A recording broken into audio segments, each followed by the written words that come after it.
Today we're going to be reviewing the Mazda 3. Now while most car reviewers would praise the Mazda 3 for its excellent handling characteristics and giving the Civic a run for its money, we're going to be taking a look under the hood and underneath the Mazda 3 to see what's inside and how it works. And we're going to start under the hood where we have Mazda's 2.5 liter Skyactiv G engine. This is a 4-cylinder engine situated transversely for front wheel drive. Now unfortunately this one does not have the turbocharger, but there is an option for you to get one on a Mazda 3. Now on the driver's side underneath the battery is a traditional 6-speed automatic transmission. Taking a quick look at the layout of things under this engine here, we have the windshield washer and coolant jugs off to the side here. Over on this side we have the air box, the battery, the fuse box, and the ECU behind the battery, along with the master cylinder reservoir. Now we're going to start here with the air intake path. Now cool air is going to be drawn in from the front of the Mazda 3 and head into this air box to get filtered out. It'll then pass by this mass airflow sensor and then into this drive-by-wire throttle body and directly into this plastic intake plenum to get burned. There's no extra ducts or tracks, it's just a very simple setup. Continuing the theme of simplicity is changing the air filter. You just have to remove these two tabs here and then pop up the air box and remove the air filter. Now the air box itself is also pretty simple, although you do have this big resonator. It sits down in front of the transmission. Now with that air box out of the way, we have clear access to the drive-by-wire throttle body. There's also a manifold absolute pressure sensor down here. Now this plenum does not have any extra flaps or actuators for tumble flow control the way other vehicles do. Next we'll take a look at the fuel system on the Mazda 3, and things are pretty simple. Although this is a direct injected engine, we have the fuel line that's going to bring fuel into this direct injection pump. This is going to be the high pressure pump that's driven off of the exhaust camshaft over here to pressurize the fuel. It'll then go down over here to the fuel rail underneath the air intake plenum. Now underneath that intake plenum we have the 4 injectors that are going to inject fuel directly into the combustion chamber. You can see a piece of the rail on the side here, as well as the fuel pressure sensor. Now of course the downside to direct injection only is that you could potentially deal with carbon buildup issues on your intake valves. If you did have port injection, you would see port injectors right on the top here. Taking a look at the top of the Mazda 3's engine, we have a plastic valve cover here. There are 4 ignition coils on the top here for easy access to the spark plugs when you do need to change them out. At the top here we have the purge valve for the evap system and a small little oil collector before it goes back down to the intake to get recycled. Now the top of the engine here we do have the filler cap. Now this does take 0W 20 weight oil, and we have the dipstick located right at the top here. Taking a look at the underbody of the Mazda 3, things are fairly flat throughout.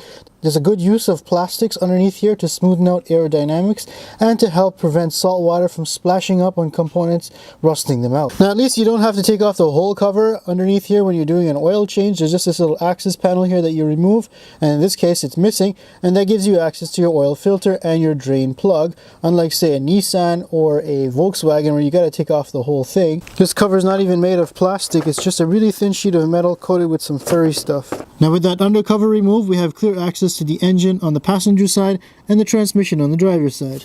Now looking up at the oil pan, we have this oil level sensor over here, we have the drain plug located over here, and we have a canister style oil filter over here for quick and easy oil changes. Now the oil pan itself is pretty accessible all the way around here if you do need to change its gasket. Now this big plastic box underneath the intake manifold is actually the PCV system. The PCV valve is integrated into the block itself, and it'll then come out to this oil separator before directly venting into that intake manifold. Now looking off to the passenger side of the engine, underneath this cover here we have a timing chain, which is good because you don't have to change that over the life of the vehicle the way you would have to in a timing belt setup. Now this engine has dual overhead cams. We have the intake on the front here and the exhaust down at the back here. Now the intake side does have variable valve timing that's electronically controlled through this electric motor here that has a planetary gear set inside, and that's going to vary the phase of the intake camshafts relative to the crankshaft. Now on the exhaust side it uses variable valve timing, but it's a traditional oil control. Now the oil control valve is actually this one on top of the valve cover here. The oil control valve you see down there is for the cylinder deactivation system, this one here being for cylinder number 1. The deactivation solenoid for cylinder number 4 is located off on the exhaust side, somewhere behind this high pressure fuel pump. Now just in front of that timing cover is your drive belt setup. You can see this here is where the alternator is located.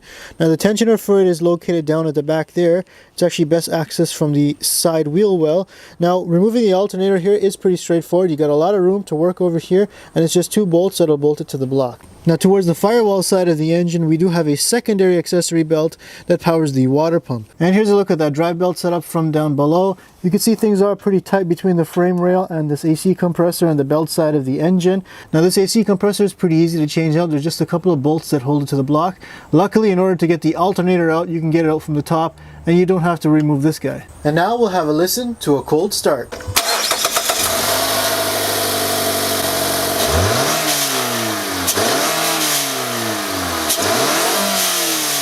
Now one thing about Mazda engines is that they're not really well refined. Have a listen to that direct injection pump. You really hear that clicking sound going back and forth, which can get pretty annoying. Now the Mazda 3's got 3 engine mounts. We have the first mount over here on the passenger side.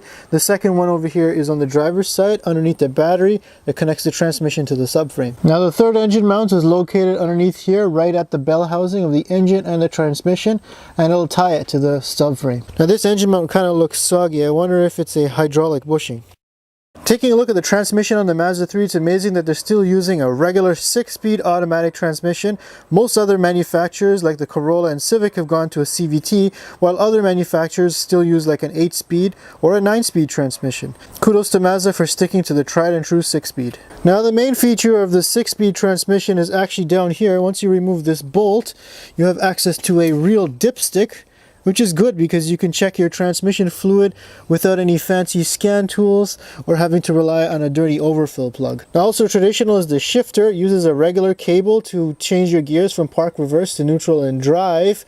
Some other vehicles are going to a fully electric motor to do that job. Now in front of the transmission we have its cooler, which is going to bring these coolant coming through these lines here to exchange warmth with the transmission fluid. Now if you look down, you can kind of see the bell housing, and this is where the starter motor is located. It's actually easier to service it from down below. Here's a look at that 6-speed automatic transmission from underneath. We do have a steel oil pan, which is pretty easy to access.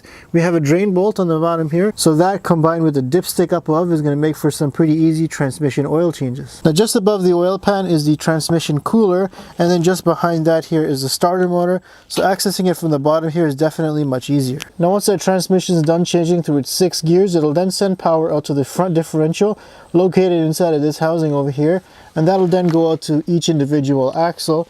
Now some Mazda 3s do come with an all-wheel drive system, and that's why you have this big empty space inside of here, because this is where the transfer case would sit, and that would translate some of that power going from sideways to the longitudinal direction to a drive shaft that would lead down this tunnel here. Now if this was the all-wheel drive model, you would have that center differential run down the middle over here and come to a rear differential, which would be mounted on a subframe of some sort, and then the axles would go out to each wheel. This is the 2-wheel drive model, so things are pretty simple. You have the 4 bolts there for your hub, so you don't need a press in order to change wheel bearings. Overall, under the hood of the Mazda 3, things are pretty easily laid out to maintain. There's not too many hoses, wires, or electronics that you couldn't figure out. Now over here on the driver's side, we do have the battery and we have the fuse box. Now the fuse box is easy to access and things are pretty nicely labeled. Now at the back here we have the ECU. Now typically I don't like ECUs in the engine bay because of heat cycling and collision damage, but I like how Mazda's put it right up against the firewall here where it's well protected away from any collision damage.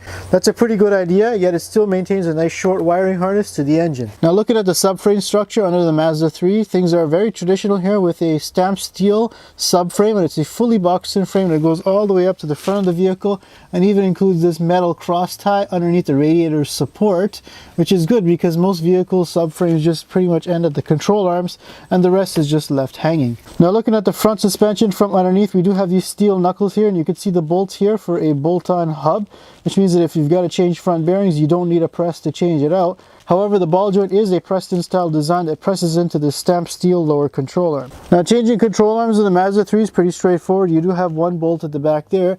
However, the one bolt at the front here is pretty close to this transmission pan, so you might have to jack up the transmission slightly in order to get it out, at least on the driver's side. Overall, though, underneath here things are pretty simple, and I'm actually surprised that there's not too much surface rust, especially for being a 1-year-old Mazda compared to some other Mazdas I've reviewed. The only thing I see here is that although you do have a splash guard, a lot of the stuff here is getting splashed with mud water, so I don't really know the effectiveness of it. Looking at the front suspension on the Mazda 3, things are very traditional here, where we have a McPherson strut suspension here that comes down to a steel steering knuckle. Now the joint between the strut and the steering knuckle uses a pinch bolt, which is known to rust in there, so when you do have to replace the strut, it's really hard to get out. Make sure you rust proof your car. And from the back here, we can see the stamped steel lower control arm with your inner and outer tie rods. Here we have the stabilizer link that joins up with the strut over here and to the sway bar, which goes over to the other side. Now one interesting thing is Mazda's got this little rubber weight on here for resonance and vibration damping. Now the lower ball joint also uses this pinch bolt design into a steering knuckle, so that could definitely get stuck when it's time to replace that ball joint. Now overall, having a McPherson strut suspension is going to be a pretty good idea for an economy car because it's going to be pretty cheap to maintain and easy to work on down the road. Now although a McPherson suspension isn't going to be the best in terms of handling, the Mazda 3 has done it pretty good and shows that you can definitely do a lot with very little. I think someone's been having too much fun with this Mazda. Now taking a look at the rear suspension, this is where Mazda has cut costs. Instead of using a multi-link suspension like previous generations or like the competing Civic and Corolla, they actually use a twist beam design. This is a much cheaper design to manufacture, but it does have negative effects on handling. Now for the twist beam design, we have a torsion beam that runs from this side over to the other side. Now this is a dependent suspension system, so the effect of one wheel moving up and down is going to affect the other side, and the difference between them is going to cause torsion in this torsion beam. Now a torsion beam, being very simple in nature, is just connected to the body at these two bushings, one on this side and one at the other side. We have this spring here that connects the body to the actual torsion beam at the bottom here. Now at the back here we have the shock absorber that'll attach down to that torsion beam. Now taking a look behind this torsion beam here, you can see that the beam actually has a pit over here where the spring seats, and then it also has the attachment point for the shock absorber, and that also forms part of the knuckle itself, so it's all one piece of stamped steel. There's no separate cast steel piece for these knuckles. Now of course the best part of a twist beam design is that it's very simple to work on. To replace shocks on this, you just have one bolt at the bottom there and then two bolts up at the top there that you remove. If you want to change out springs to lower your car, you just have to remove that shock and the spring should just jump right out at you. The other thing about this is things are not going to wear out nearly as fast. You don't have extra links and arms that have different bushings and ball joints on them that are going to wear out. You just have these two bushings over here that don't really see too much stress because this whole arm just pivots up and down. Now obviously the biggest downside to having this twist beam design is that you don't get good wheel control and therefore handling. And when the suspension articulates up and down, you don't get the desired change in camber angle as you would with an independent rear suspension. Now that twist beam design is also going to give you a lot more space back here to put other things like a hybrid battery or a fuel tank, and you don't even need a subframe for it. It just bolts directly to the frame. Now overall, I do have to ding Mazda for having this twist beam design, especially that its competitors Civic and Corolla do have an independent rear suspension, and the fact that this platform already comes with a multi-link suspension in the form of the Mazda CX-5. Now the Mazda 3 still uses this twist beam design even on the all-wheel drive model. Now one other thing that's missing is a rear sway bar. Obviously you won't have that on a rear torsion beam because the torsion beam itself kind of acts like a sway bar. Now there's no arguing that the LED headlights on the Mazda 3 do look pretty sharp.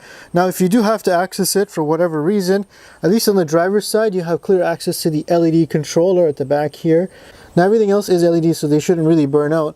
Unfortunately though, on the passenger side, things are a little bit more difficult to access with the windshield washer tank and coolant tank in the way. Taking a look at the Mazda 3's exhaust system. Now this is not the turbocharged model, but it does have a spiral jumble of a manifold. So in fact, all four cylinders here have to come out, then make a spiral through the catalytic converter before going down to that flex pipe. And here's a look at that mumble jumble of exhaust from underneath here as it leads into that flex pipe.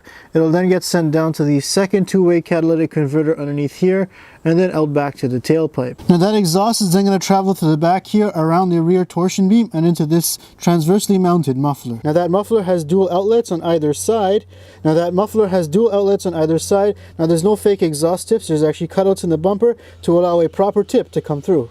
And now we'll have a listen to the exhaust.